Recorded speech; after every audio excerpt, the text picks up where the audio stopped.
todas lo bueno que tiene el hecho de ir sumando analitos en lo que se conoce como bioquímica sanguínea, que como la profesora Verónica les comentaba, pues es todo lo que podamos determinar en suero plasma, y pues es riquísimo si recuerdan todo el contenido que tiene normal, porque incluso en la propia, voy a hacer la presentación grande, en la propia sangre y en otros fluidos corporales, en otras muestras corporales, se pueden hacer evaluaciones de sustancias que no deben de estar o agentes infecciosos que no debieran estar, por ejemplo, porque están provocando problema o marcadores tumorales que son o positivos o negativos o biomoléculas que se asocian a neoplasias y que existen en muy baja concentración y entonces usan métodos muy bajos muy sensibles que ahorita que aborda el tema la profesora, pues la espectrofotometría, incluso en equipo automatizado, sigue siendo la herramienta dentro de lo que se conoce como bioquímica sanguínea, que bien les comentaba la profesora, llegamos ustedes van a ver que son sumando como 11 12 analitos, pero ahí a veces solo son 4, lo que hoy abordaban de glucosa, urea, creatinina y ácido úrico, entonces glucosa y productos nitrogenados no proteicos, los básicos, y a veces hablan de química de 6 elementos, y entonces suman a los 3 productos nitrogenados no proteicos, que es urea, creatinina y ácido úrico, junto con glucosa y 2 de perfil lipídico, que también se le puede llamar así, cuando se incluyen ácidos grasos libres, por ejemplo, pero lo más frecuente es que sea salas de grupo reducido, perdón. Bien, entonces, pues cierro aquí.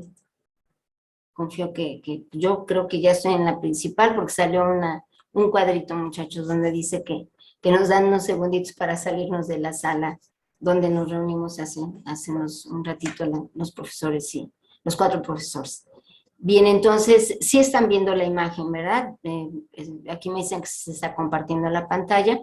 Si me dan una señalita o me contesta alguien, me va a dar. Sí, profe. Sí, sí, ve. Gracias. Entonces, se asume un abanico enorme de analitos que se pueden determinar y que dentro de los 50, bueno, pues hay más que tienen valores de referencia. Entonces recuerden que el rango de referencia que estuvieron abordando en cuanto a los analitos incluidos en química sanguínea, hay que estárselos aprendiendo en qué unidades, qué es peso, volumen. Si son enzimas, es actividad lo que se mide y eso ya lo estarán viendo en los cursos de análisis bioquímico clínicos posteriores, que son 2 más, que también son obligatorios, y en la actividad enzimática la pueden evaluar en, por ejemplo, análisis bioquímico clínicos de sistemas o en hematología, porque esa materia pues es optativa. Bien, entonces, y pensar en que hay moléculas como la alfa-fetoproteína en suero, que nos dice que si es muy sensible el método, da cantidades muy pequeñas, pero a partir de cierto punto ya está siendo significativa su presencia. En su momento era cualitativa y ya se tornó cuantitativa, y es indicadora de problema de cáncer hepático primario. Entonces es muy seria el hallazgo, y desde luego no va sola la medición de esta proteína, de este indicador tumoral, sino que se tiene que hacer mucho de imagenología, desde lo más sencillo que es rayos X o ultrasonido o tomografía axial computarizada o resonancia magnética o tomografía por emisión de positrones, que van también como en los métodos de laboratorio adquiriendo mayor sensibilidad, y entonces detecta masas tumorales muy pequeñas que pasan por alto por rayos X o por tomografía axial computarizada, y de allí surgen herramientas de imagen más sensibles, que es resonancia magnética, con limitaciones para podérsela llevar a cabo a todas las personas,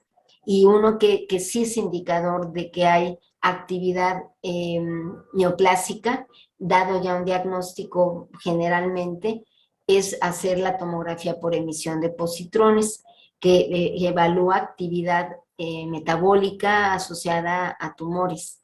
Entonces, se asocia a poder evaluar metástasis, cuando ya una neoplasia, un cáncer, se trasladó además a otro sitio, que ahí se le llama así metástasis. Entonces, se combina las mediciones en fluidos, en especímenes biológicos, ex vivo, in vitro, y eso es lo que hace el laboratorio de análisis clínicos, combinado con imagenología.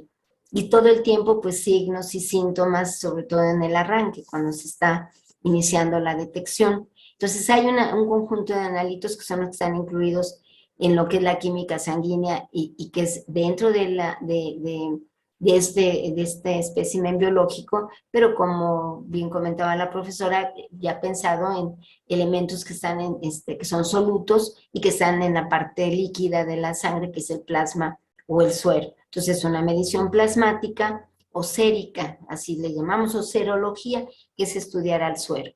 Bien, dentro de estas mediciones de la bioquímica sanguínea están como primera instancia, pues la más abundante yo tengo aquí considerada, que son las proteínas, pueden ser séricas o plasmáticas. Y hay diferencia en concentración y ustedes se van a acordar por qué. Y estas por electroforesis se pueden fraccionar y se hablará de globulinas. Por electroforesis son alfa globulinas, beta globulinas, gamma globulinas, y en conjunto pues son globulinas. ¿Y qué es el resto de las proteínas respecto a la albúmina? La albúmina representa un poquito más de la mitad del total de proteínas, que justamente dentro de 8 días, y en su manual lo pueden estar localizando. Tiene un método de medición que es muy accesible, es colorimétrico, pero como hay tantas proteínas aquí, vayan asociando los números, por ejemplo, de la creatinina o de la urea o del ácido úrico que acaban de revisar, o de la propia glucosa, y voy a referir la glucosa, que es en peso o volumen, miligramos por cada decilitro de suero o de plasma. ¿Cuál es la gran diferencia entre plasma y suero? Ustedes han de recordar cuando abordamos la parte de la unidad 2 y la sesión 2 de laboratorio. ¿Cuál es centralmente la diferencia que hay entre suero y plasma? ¿El fibrinógeno? El fibrinógeno, ¿en dónde está el fibrinógeno, Dulce, o quien tenga bien participar? ¿En plasma? En plasma lo tenemos porque allí pues no se coaguló la muestra y está el sustrato, que es el fibrinógeno. Entonces, pensando y es una proteína, ya recuerdan que tiene la estructura de un par de cadenas alfa, beta y gamma, y que pasa a fibrina porque tiene cortes en las cadenas alfa y beta, y se generan los péptidos A y B, y luego polimeriza, y entonces se forma esta proteína eh, insoluble, o esta proteína que la podemos apreciar y que está incluido en el procedimiento de laboratorio, no como procedimiento de obtención de suero, sino en intención de que ustedes vean a la fibrina, y yo les digo que la saluden en sentido figurado, y la profesora, recuerdo, Heidi les presentó en una cajita Petri, en una fotografía donde está esta esponja, pero no es una esponja, este polímero proteico, que sea lo más formal, constituido por fibrina, que se enlazan y forman esta estructura insoluble, y es la que nos va a permitir estar reteniendo un sangrado mientras se restaura el endotelio vascular, todas las capas del vaso sanguíneo. Y luego entra un sistema para degradar a la fibrina, porque es una estructura forme que puede obstruir un vaso sanguíneo y formar un émbolo. Entonces tiene que ser degradado, y todo esto está en equilibrio. Se forma fibrina cuando es necesario, pero hay que degradarlo. Está el proceso de fibrinólisis o de lisis o degradación de la fibrina. Pero cuando pensamos en que es de interés saber cómo está el hígado, o cómo está, o si hay una tendencia hemorrágica y resulta que queremos saber cómo está el fibrinógeno, el ser humano ha creado métodos para su cuantificación, no el que vamos a estar abordando, el que se aborda en la sesión próxima, porque ahí se miden enlaces peptídicos y entonces detecta todo lo que sea estructura proteica y que entonces consecuentemente tenga aminoácidos, incluye a la insulina, por ejemplo, de muy baja concentración, pero está allí sumada entre las globulinas. Entonces, la concentración que se tiene de proteínas, lo dejo aquí como para ir abriendo las posibilidades de todo lo que van a medir al hacer proteínas totales por el método de Biuret, tenemos que, se cuantifica todo esto. Y eso representa entre como 6 gramos, fíjense, son 6,000 miligramos a 8,6, 8,600 miligramos, para irnos en el mismo, en las mismas unidades, en miligramos o en gramos, pero lo habitual es reportarlo en gramos. Es de lo poco que tenemos en gramos, también inmunoglobulinas, por ejemplo, pero la sumatoria de las proteínas, así se les llama, proteínas totales, y está sumando a la albúmina y a las globulinas alfa, beta y gamma, y no recuerdo si les dejé aquí un gráfico, no se los dejé, se los presento el martes, lo incluyo recordándolo, y vean que el fibrinógeno no es despreciable del total de las proteínas, aquí es 55, lo que estoy señalando, no uso el punterito, o si lo uso un ratito, no se pierde, al contrario, y nos indica que es un poquito más de la mitad la albúmina, y van sumando para dar el 45%. ¿Qué proteínas, muchachos? Inmunoglobulinas, que ya hice referencia, ya tuvimos oportunidad de poder abordarlas. Ahorita alguien se va a acordar, o muchos de ustedes, qué célula de las que pudimos cuantificar es la responsable cuando se transforma su etapa funcional de sintetizar inmunoglobulinas o anticuerpos. Y de entre las inmunoglobulinas la más abundante es la IgG, que está representando de ese 45% el 13%, ¿sí?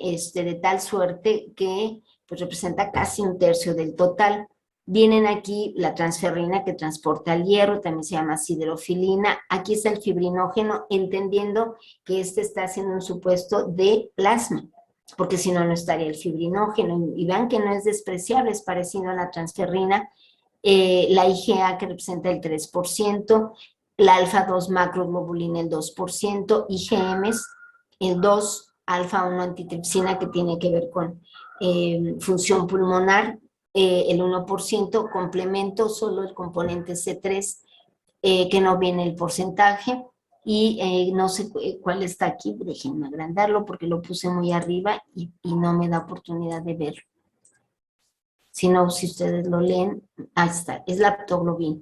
Y la aptoglobina es producida por el hígado, está la hemopexina, falta la ceruloplasmina, y vean como aquí en otros, creo que ya leí el tamaño normal, en otros están lo que está del lado derecho, que en rojo, que son enzimas, que es importante, hay toda un área que se llama enzimología clínica, que lo que se mide es la actividad de estas proteínas, y es interesante porque acaban de ver justamente en procedimientos, por ejemplo, para la medición de glucosa, el papel que hace el analito de interés, que es la glucosa, es de sustrato, y entonces como reactivo se agrega la glucosa oxidasa, y nos da un producto, el ácido glucónico y el peróxido de hidrógeno, y esa primera reacción no da color para que pueda hacerse la lectura por espectrofotometría. Se tiene que seguir una reacción indicadora,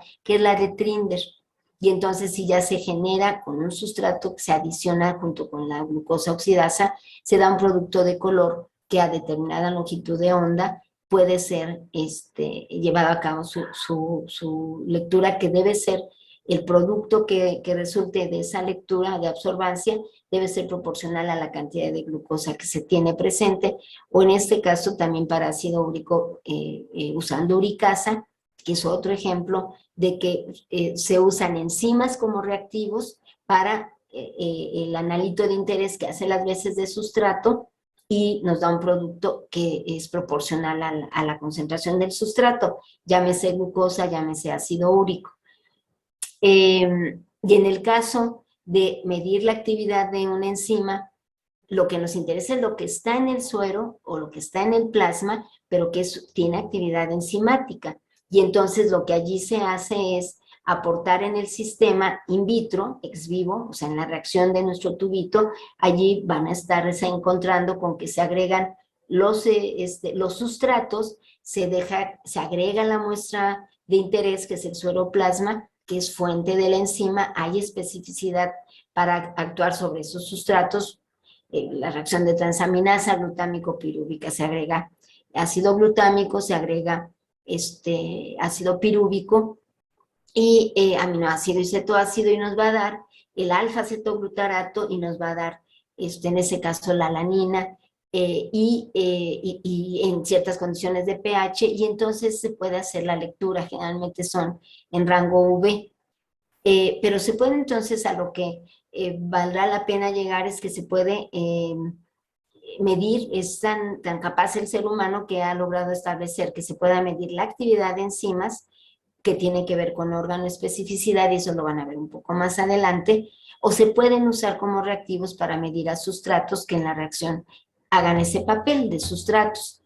Que estamos hablando, me refiero a glucosa o ácido úrico, porque los acaban de ver, pero son moléculas independientes de estructura, que no son de estructura, desde luego, proteica. Recuerden que urea, creatinina, ácido úrico son productos nitrogenados no proteicos. Tienen nitrógeno, pero no están constituidos por un grupo amino terminal y un grupo carboxilo terminal, no son aminoácidos. Una cosa diferente es que la urea resulte de la degradación de aminoácidos a nivel hepático, y que sí pueda, alguien mencionaba, y puede estar siendo una guía de falla hepática. Pues sí, no es su uso más significativo, porque hay pruebas para perfil hepático o conjunto de mediciones, que por ejemplo el profesor René comenta, y comenta correctamente, que analitos que vamos a ver en la próxima sesión, como bilirrubina, las propias proteínas e incluso colesterol, están vinculados con la función hepática, pero tienen más fuente de información. Y aparte hay perfil hepático que usa pruebas básicas en el algoritmo, que confío que ya se los haya mencionado y si no lo hago ahora. El algoritmo, si recuerdan, en matemáticas o en aritmética, es el conjunto de pasos que se siguen para llegar a una solución en un problema matemático o aritmético. Y aquí es el conjunto de pruebas que se llevan pruebas de laboratorio que se llevan a cabo de manera ordenada, de las más sencillas a las más específicas, para llegar a establecer la sospecha de un diagnóstico.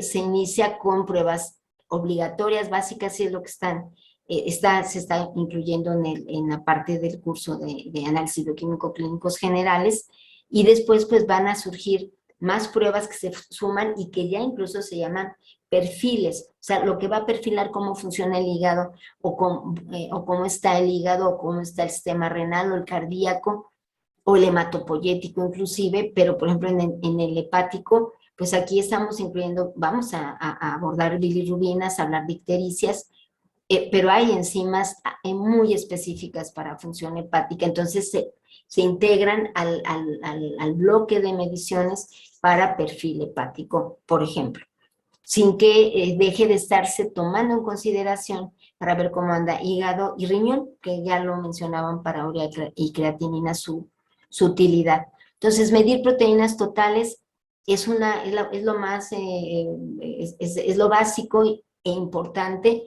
y además se pueden obtener datos de proteínas totales y de albúmina. Se puede cuantificar a la albúmina, revisen su manual, que lo van para dentro de una semana ustedes ya habrán hecho evaluación previa de esto, y tenerlo pues lo más claro, y con explicación no se diga, mucho más claro. Y entonces se miden proteínas totales, que es todo esto que está aquí, todo esto sumado, y se cuantifica albúmina, y por diferencia se obtiene todo el abanico que se llama globulinas, que son todas menos la albúmina. Y entonces de allí se obtiene el dato. Me regreso, que no, que disculpen que lo haga, pero este tiene que ver con la relación albúmina-globulinas, que también ya lo incluyen en los datos de cálculos que se hacen. ¿Se acuerdan de los cálculos de los índices eritrocitarios? Donde está el BCM, el HCM, el CHCM. Este es el equivalente ya con cuantificaciones o evaluaciones que se hicieron como esa hemoglobina, hematocrito con tu eritroide, se hacen índices o cálculos que van guiando en caso de que haya anemia, pues hacia qué anemia hay que irse en el algoritmo otra vez de lo básico, que es el hemograma o biometría hemática, a lo más específico. Aquí también, si hay problema en el cociente AG, que es eso, es el cociente albúmina-globulinas, que debe estar en este intervalo. Obviamos que debe ser arriba de 1, pero arriba de 1 es 200, lo estoy súper dramatizando, pero debe estar en el rango de 1.2 a 2.2. No está aquí el dato, pero lo comento y lo van a encontrar en su manual. La albúmina, hablamos de 6 a 8.6 gramos por decilitro de suero, entonces es peso-volumen. No se expresa en miligramos, que se podría hacer, pero no se acostumbra. De esos 6, el 55% sería albúmina. Entonces estaríamos hablando como de 3.3 gramos y le dejaríamos 2.7 a toda la suma de las globulinas. Estoy yéndome al valor más bajo.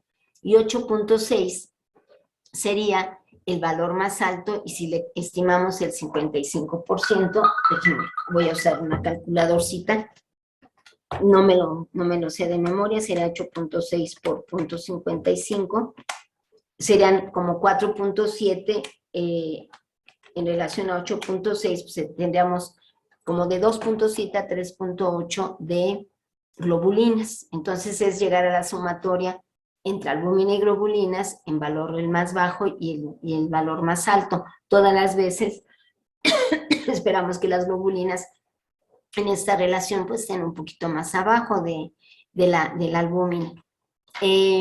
Pero pueden estar cayendo en rango y a lo mejor, no, pero todas las veces sí debe ser más alto el de la albúmina para que nos dé un cociente arriba de 1.2, que es esa adimensional, porque es peso-volumen, entre peso-volumen pues queda sin unidades, y el rango es de 1.2 a 2.2 y lo reportan.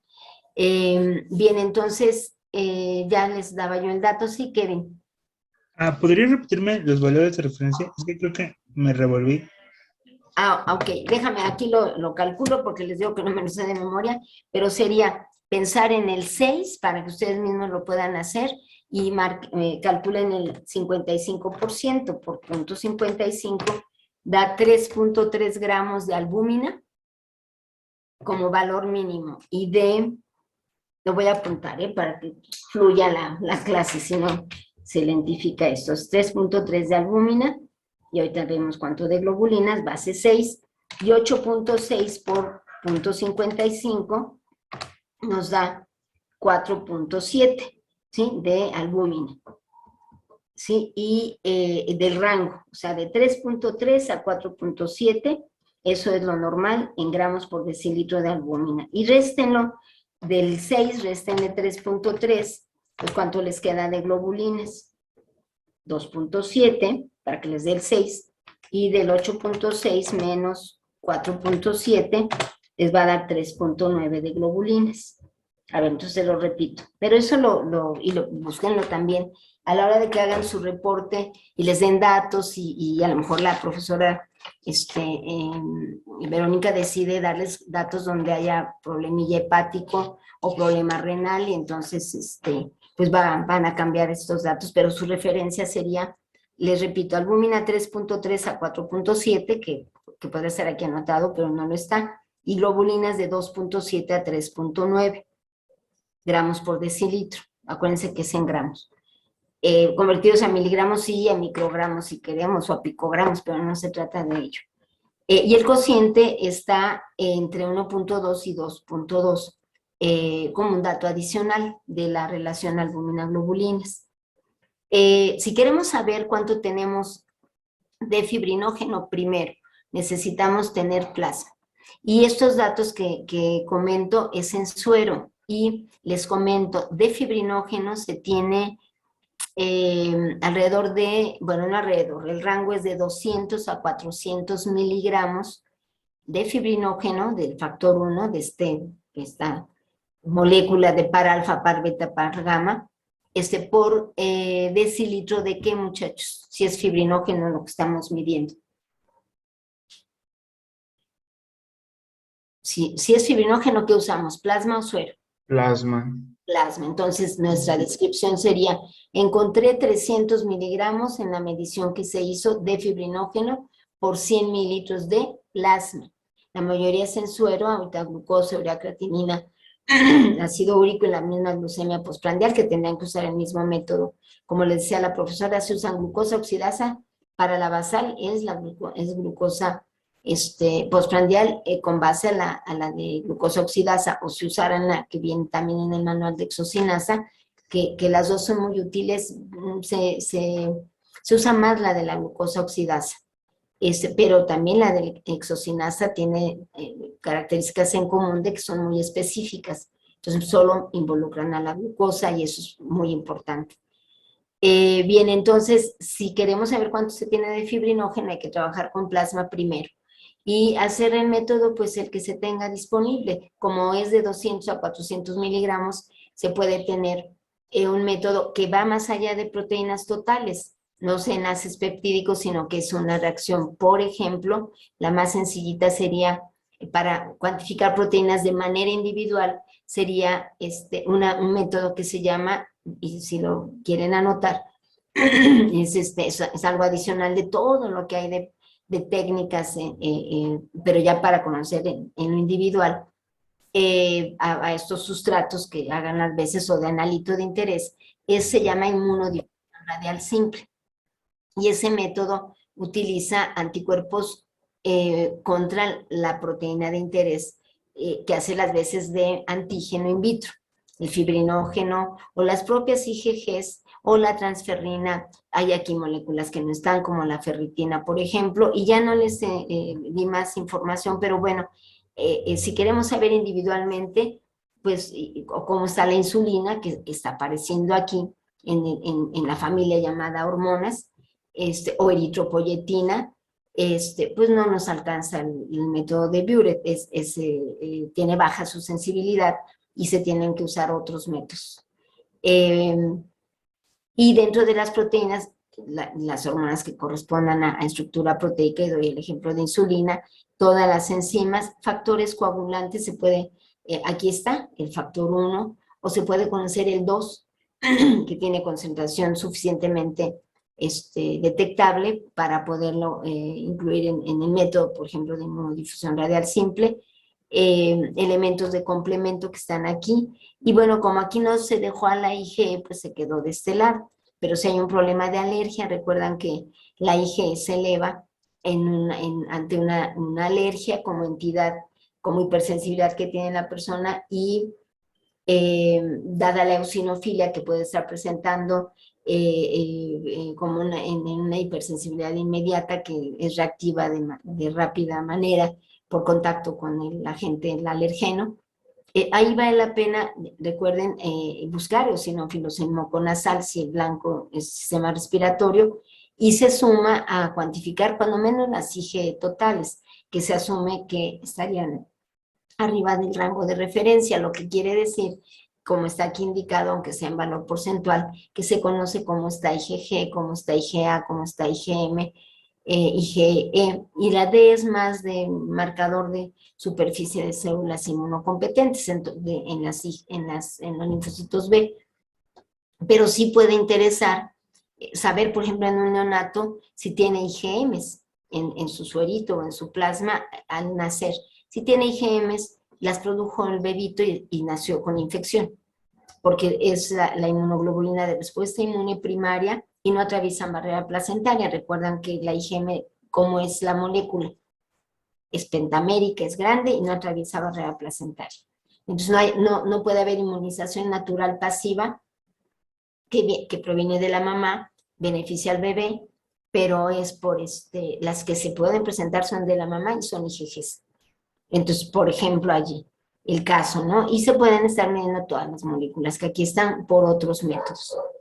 El dato de hiperproteinemia, que tuviéramos más de 8.6 gramos, con cociente AGA normal, se puede dar, o el hallazgo que se puede dar es por aumento de la fracción albumínica, o la albúmina, que estuviera elevado, y eso es un error técnico. O sea, ¿cómo se le llama el aumento de albúmina?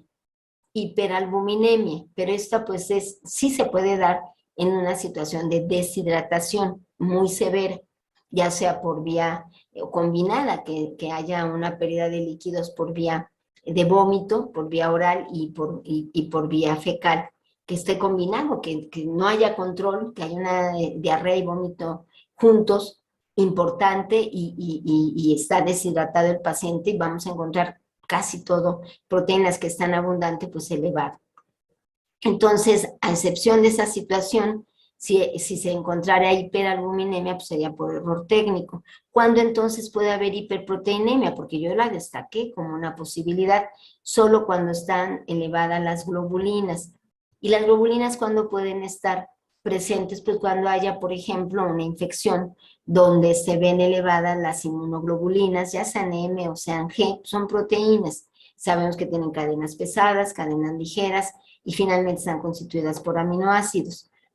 Ya hay patologías donde, aunque haya proteínas, inmunoglobulinas anormales, en entidades que son neoplasias de tipo hematológico, como es mieloma múltiple, o en procesos infecciosos en lo general, la respuesta inmunohumoral se hace manifiesta y se incrementa la producción de anticuerpos, que lo acabo de mencionar. Son globulinas, no lo olvidemos.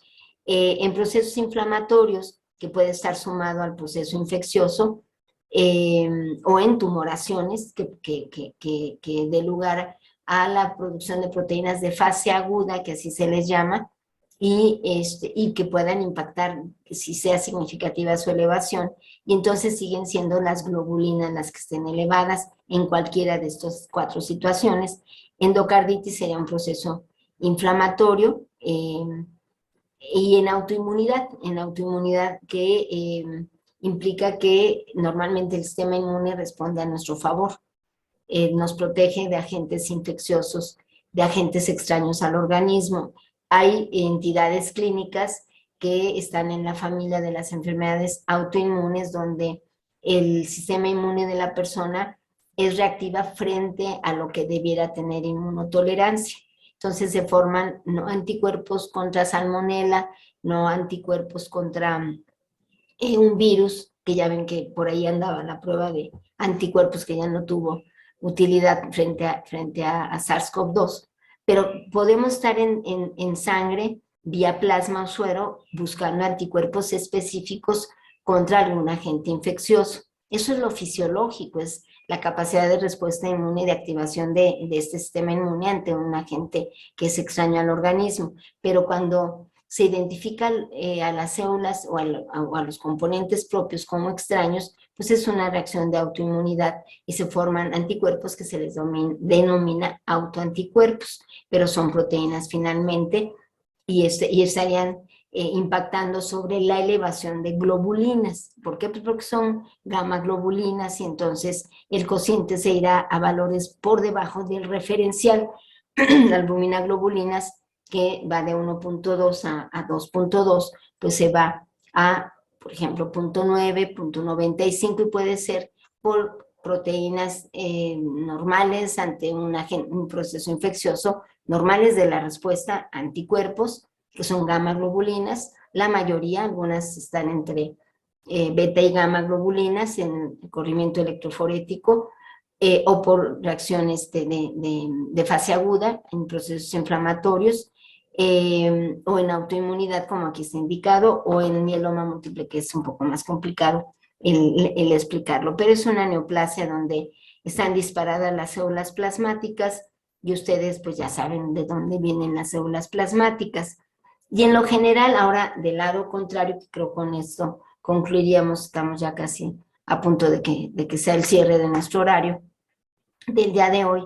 puede haber lo que es muy frecuente, que es la hipoproteinemia. Y puede ser porque baje la albúmina y las globulinas estén normales, pero como es tan importante la cantidad de albúmina, y por eso es de utilidad fraccionarlas, no solo decir proteínas totales, y están altas, normales o bajas.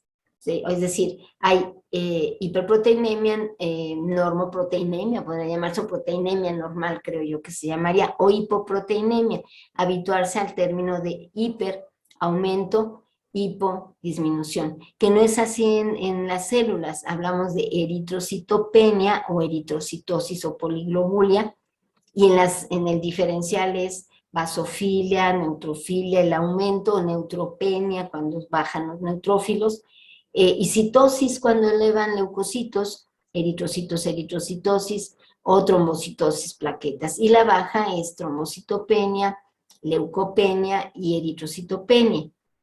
Aquí en solutos que se miden en sangre, pues vean cómo termina anemia, eso es sangre, y sería hipoproteinemia, significa baja de proteínas en sangre.